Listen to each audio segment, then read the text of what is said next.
I am writing this post in hopes that someone can tell me they have experienced something similar.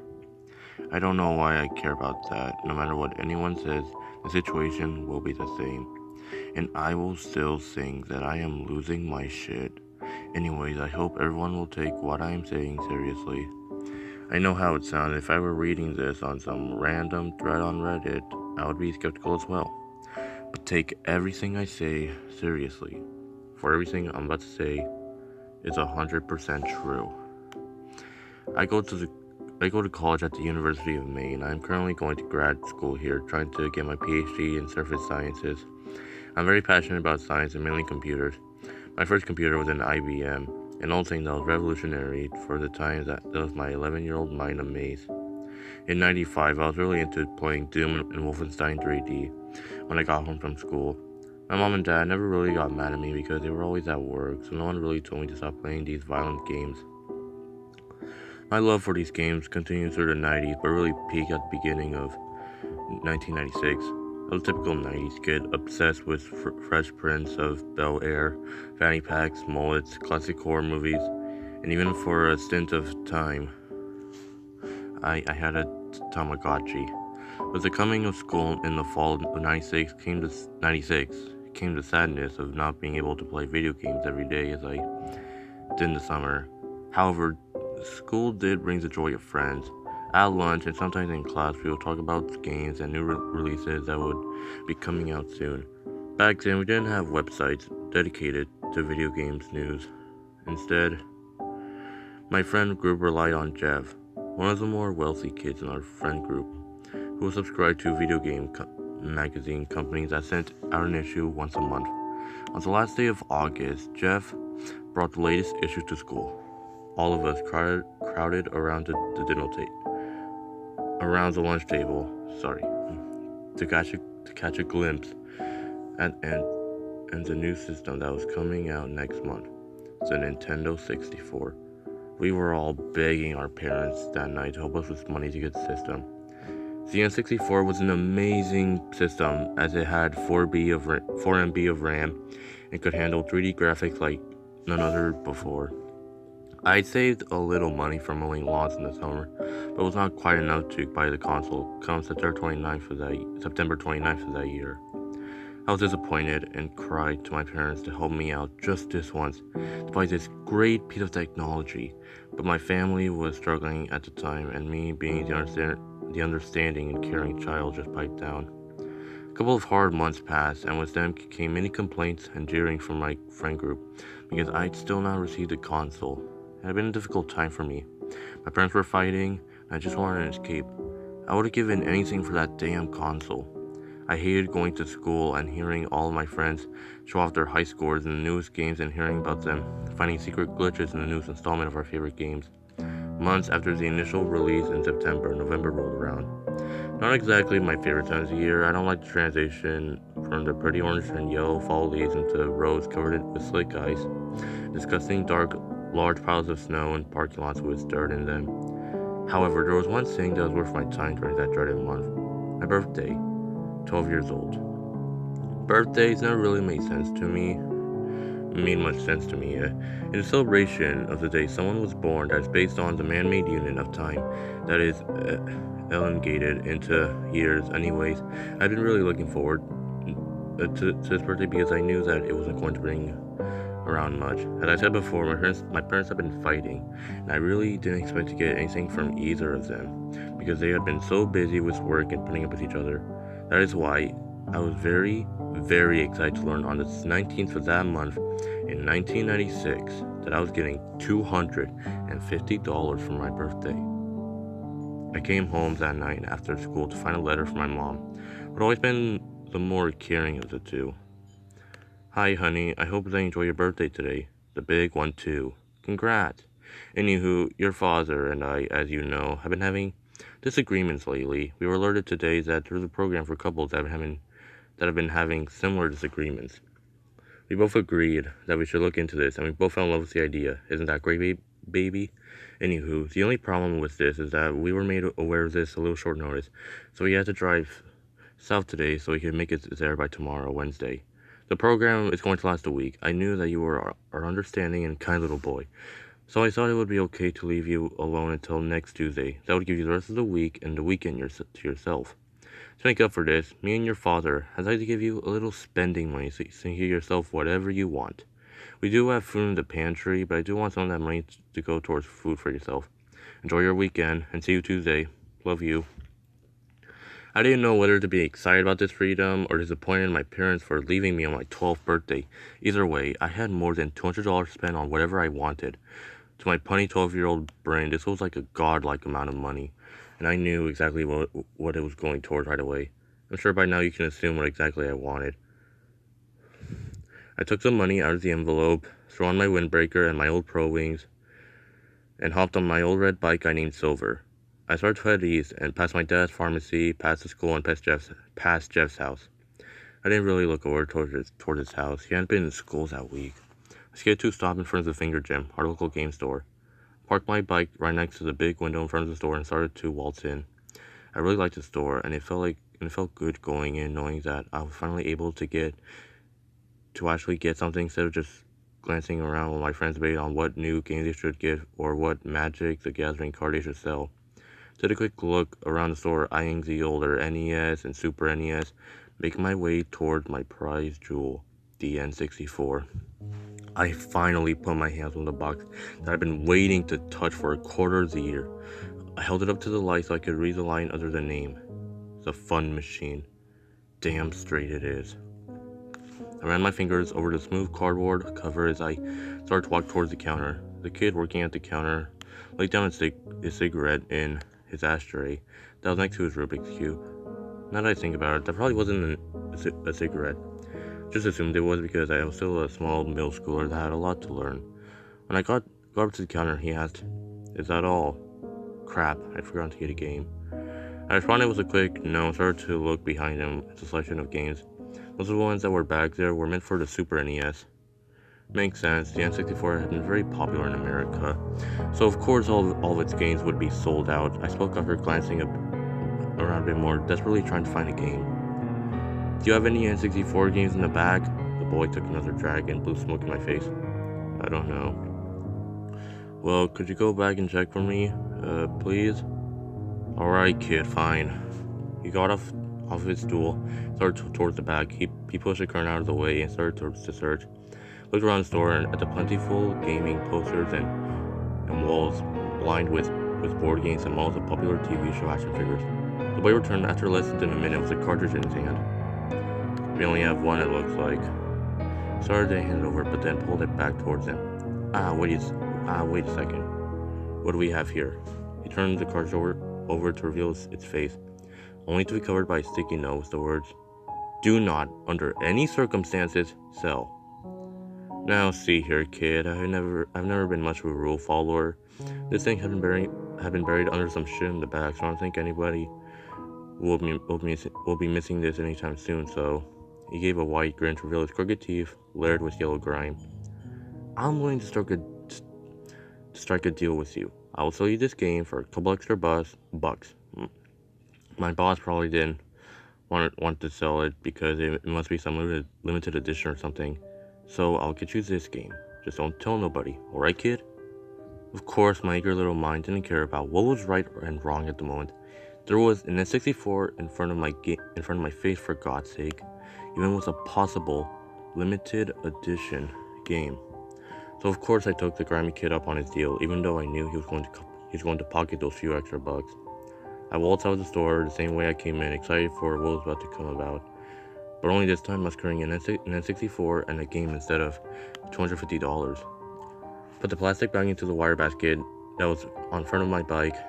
I don't know if I raced home faster or than or when I went to the store initially. The ride home took 5 minutes. I just let my bike drop to the ground after I came to a hard stop in front of my garage. Pounced up the concrete steps leading up to my house. I swung open the door and started to my room. That night, I knew I had a lot of homework, and me being the responsible little boy I was, didn't start playing right away. But that didn't stop me from eyeing over the box and opening it to save the beautiful system from its cardboard prison. I ran my fingers over the wondrously smooth black console like it was the skin of a newborn baby. I carefully set the console on my dresser and plugged it into my box TV. I led the wire into the infamous M-shaped controller to the port at the front of it. I was smiling through all this, but stopped suddenly when I realized I'd forgotten something. I didn't even know what game I'd bought. I quickly but carefully set the controller down on my bed and removed the cartridge from the back. I ripped off the sticky note to reveal the true face of the game. In multicolored letters read the words, Super Mario 64. I felt like I had won the lottery. Didn't look any different than my friend's cartridges, so I was a little upset that it wasn't actually special edition. But nonetheless, I was still pumped. I finally got what I've been waiting for so long for. I could not wait for the weekend. Could it come any sooner? The next day, in a typical middle school boy fashion, I showed my new game to my friends and rubbed it into the faces of others who were not fortunate enough to have the system or the game. I was on top of the world for that day just because of that stupid video game. My friends were happy for me, of course, and we talked about the game and how long it took to beat. I played it with my friends at their house after school and watched them play the game for hours and hours. I didn't want to start to play my own copy yet because it acted as an incentive to me to get through the week, but boy, coming home and seeing it sitting on my dresser and glaring at it in the wee hours of the night was mighty tempting. But nevertheless, I persisted and I made it through the whole week. That Friday, the 22nd of November, I raced home after school to finally play my new game all night. I dropped my bike in front of my house, opened the door and closed it again to lock, threw off my jacket and hat, and finally made my way to my sanctuary. I turned on the TV and slipped the gray cartridge into the slot on top of the machine. Damn, what a feeling. I turned on the system, saw the N64 3D logo rise from a ripple of some liquid and start to turn, with little 3D Mario running around it. The game started, and I finally started to play. I was already familiar with the castle at the start, so I thought I knew what was waiting for me. I made a new save file, started the game, and the camera started to move towards Princess Peach's face. But something was already off. At first, I thought I just bought a knockoff, a fake game. Maybe that's why it wasn't meant to be sold. At the beginning, there was supposed to be a letter from Princess Peach that read, "Dear Mario, please come to the castle. I baked a cake for you. Yours truly, Princess Toadstool," with her signature Peach underneath it. But what appeared to me that Friday next to Peach's face was a letter that read, "Dear player, you don't know what you're getting into. Turn off your system now and get help. Yours truly, the previous owner." Okay, that was odd. How had the previous person changed the text in the game? Either way, at the time I was too excited to play the game that the mysterious text didn't faze me at all. Kept going. I ran up to the castle, walked in and jumped into the first portrait. I watched Mario fall from the sky and land perfectly on the ground. Toad was waiting there for me to relay information about the level. His speech said, "You will die if you continue. Turn off the game now, or I will kill you." Creepy as all hell, but I just thought that some hacker had the game before me and just changed the text because they want to scare the kid about it next. I just kept pressing the main button until the text disappeared and continued. I was reassured that when I found that the gameplay had been the same as all my other friends. I jumped around the level and evaded the mushroom enemies the same as I'd done before. Made my way around the level, collecting spinny red coins and hopping off trees. I shot myself out of a cannon and flew up to the top of the mountain to fight the final boss of that level. After that, I was warped back to the starting area in the castle. I made my way through the next few levels, the water levels on the mountains, the snow. I kept going till I collected 18 stars. I knew where to go to fight for my first fight with Bowser. Took Mario to the correct hallway, and of course I wasn't surprised when Mario dropped through the floor, because I'd seen it done 1,000 times before. He landed on the rock and a text bubble appeared. "Welcome to hell." Huh? That was something new. Must have been something the hacker had put in to scare me again. I jumped around the level and evaded the flames until I reached the end of my first encounter with Mario's infamous enemy. But when Bowser turned around, something else was different. The large turtle dragon hybrid had eyes that looked like black holes. The entirety of them were black, not a single pixel of white being shown. But I just passed it off again and continued. I beat the boss easily and was warped back back up to the castle. But in the corner of the screen, right before the scene transitioned to the castle intro, I saw Bowser get up. He moved away towards the edge of the map and shapeshifted into a tall, black humanoid figure. The only thing that the new entity that resembled the original Bowser were the long, pointed teeth protruding from his mouth. I was very freaked out at this point, and I was reluctant to get out of the map. At first I thought the game had glitched, but for some reason I was in a part of the castle that I shouldn't have been until later in the game. Looking up for as far as Mario could see was the endless hallway. Now I'm sure some of you know what I'm referring to. You couldn't even access the area without having the right number of stars. Also, those who play the game know that when you start to walk up the stairs, it seems like they go on forever. Unless you know the backwards jump glitch or have the right number of stars, of course. Of course, I was excited at this point. I had forgotten about the strangeness of the game for a brief few minutes. I made it this far in one day. I would show my friends so they would know how good I was on how dedicated I am to this game. The only thing that could make the situation better was if I could actually make it to the top of the staircase. I placed Mario's little foot on the first step and started to ascend. After a minute of still climbing the stairs, I was about ready to give up, but then I remembered something. There should be pictures of Bowser on the sides of the walls leading to the top, but I hadn't seen anything. Immediately after I had that thought, I saw the edge of a frame. I jumped up the steps to get there quicker. Landed in front of the picture. To my horror, I saw a very familiar image.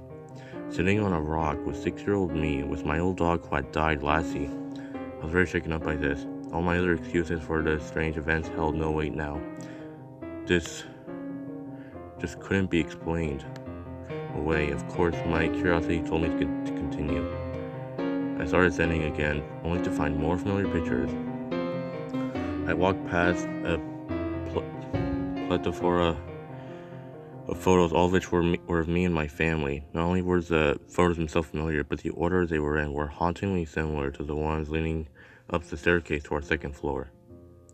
Remember, this was very early Saturday morning, around 2 or 3 a.m. So my parents weren't supposed to be home yet. But I swear, I heard something on the steps outside of my door. This couldn't be possible. I turned around to look, but it was only created by the darkness outside of my room. I looked back towards the screen to continue to play my game. I started to slowly creep back up the stairs, and while I did that, I heard more noise outside the room. Now, I was scared shitless. I dropped the controller and bolted to the door. I grabbed the handle and swung it shut, causing the frame and most of my room to vibrate. I fumbled into the door again, and with the lock until I heard a click. I pressed my back against the door, let out a deep breath. Mario was still waiting there for me. I went back to the game, hoping that was just a restlessness getting to my mind. I just wanted to keep playing my game. I just wanted my game and my childhood to be normal like everyone else's. I turned Mario around and started to creep down the stairs in the game. Looked like I didn't hear anything on the stairs again. I continued downstairs listening to the stairs moan in the game, but not outside my bedroom. Thank God. I was wiping the sleep away from my eyes. When I put my controller down for a second or two, I removed my hands and stretched a bit, letting out a long yawn. I opened my eyes to be greeted with Mario staring back at me, but only his eyes were as black as Bowser's were. I couldn't take it any more of this. I brought the stick on the joypad down so that Mario could get away from that damn staircase. He started walking slower than before, his eyes still dark as night staring into me. He gradually started to slow down, and I began mashing buttons, trying to get Mario to move just one more inch, but he just stood there. Finally, the character brought up his index finger on his right hand and shook it back and forth along with his head. He then brought the corners of his mouth back toward his ears, and in a grotesque smile, he opened his mouth to reveal teeth that resembled Bowser's. I was beyond trying to convince myself that this wasn't real at this point. Mario turned around and started sprinting up the steps. Along with the steps in the game, I heard a pouncing sound outside my room. Again, I jumped up and went to my bedside. Whatever was outside my room had finally reached the top of the stairs and stopped. I stood in awe for a few seconds, trying to think of what to do. I started to bang on my door, shaking the frame and sent splinters on my side. I crouched and crawled under my bed. I looked up and to watch the door. I was shaking. Whatever was out there kept banging on the door and wall. After about five more seconds, it stopped. I removed my hands from my face to see what was going on. Looked left and right and saw nothing. I let out a relieved breath. I crawled out a bit more to peek around the corner. I looked at my TV screen and saw Mario was looking in the opposite direction in the game. Standing still in front of the final door. Mario put his hand on the door. At the same time, I heard my door creak a little bit. I was so glad that I locked it. Mario removed his hand and turned to his left to look at one final portrait. This one was that I was not familiar with. I have not seen in the game nor in my real life. It was a picture of a television set. Mario put his hand onto the portrait and began to ripple like the other portraits previously when going to a new level. When he touched it, my TV began to crinkle with static. I could barely make out Mario through the white noise as he removed his hand. Everything went back to normal. He took a final look to his left, stared straight into my soul, and opened his mouth for another of those smiles. He showed himself into the portrait. My TV emitted the loudest static noise I'd ever heard. It then began to ripple and shake. The screen shattered and sparks flew from the back of the set. I didn't have time to see what was going on with his maze. I rolled out from under my bed and started towards the window. I looked down and hit my shoulder against the window. The glass shattered and I flung my body out of my room. The set continued to spark and sent my drapes ablaze. I hit my roof and tumbled down. The last thing I can remember I saw it about before rolling off and smashing my head against the concrete sidewalk was the snow. It was the first snowfall of the winter, and I missed watching it because I was too distracted by the game. I woke up that Wednesday in the hospital and saw my parents and the nurse next to me. They caught me up on everything that went down. The house had caught on fire for some unknown reason and was done for. We will be living in a hotel for the next few weeks until we found a place to rent. I had a nice long break. I didn't have to go to school for a while because of Thanksgiving break and because of my nasty head injury. I did, of course, have to return to my educational hell about 3 weeks later, right before Christmas break, which I've been looking forward to as well.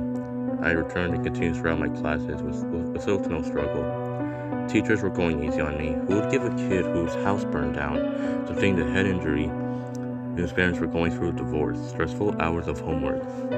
Returning to school did bring about the joy of my friends' company, however. My friends jumped on me with a ton of questions about my house. I remembered nothing. Questions about my game after that, of course, too. I didn't tell them exactly what happened because I knew they wouldn't believe me. I just gave short and quick answers so they could stop pestering me. Then they brought up Jeff. He had been playing the game down in his basement while his parents were away during the week. Now, I don't know if this is true, but the gang told me that Jeff's parents had returned home to find Jeff under the steps leading to the basement, hanging by the cord of his N64 controller. They told me that the police told his folks it was a suicide due to head wounds and gouged out eyes. But it hadn't been ruled as murder either because there were no signs of struggle. Jeff's dad, they told me, had sold his N64 and copy of Super Mario 64 to the Finger Gym to get the reminder out of their house.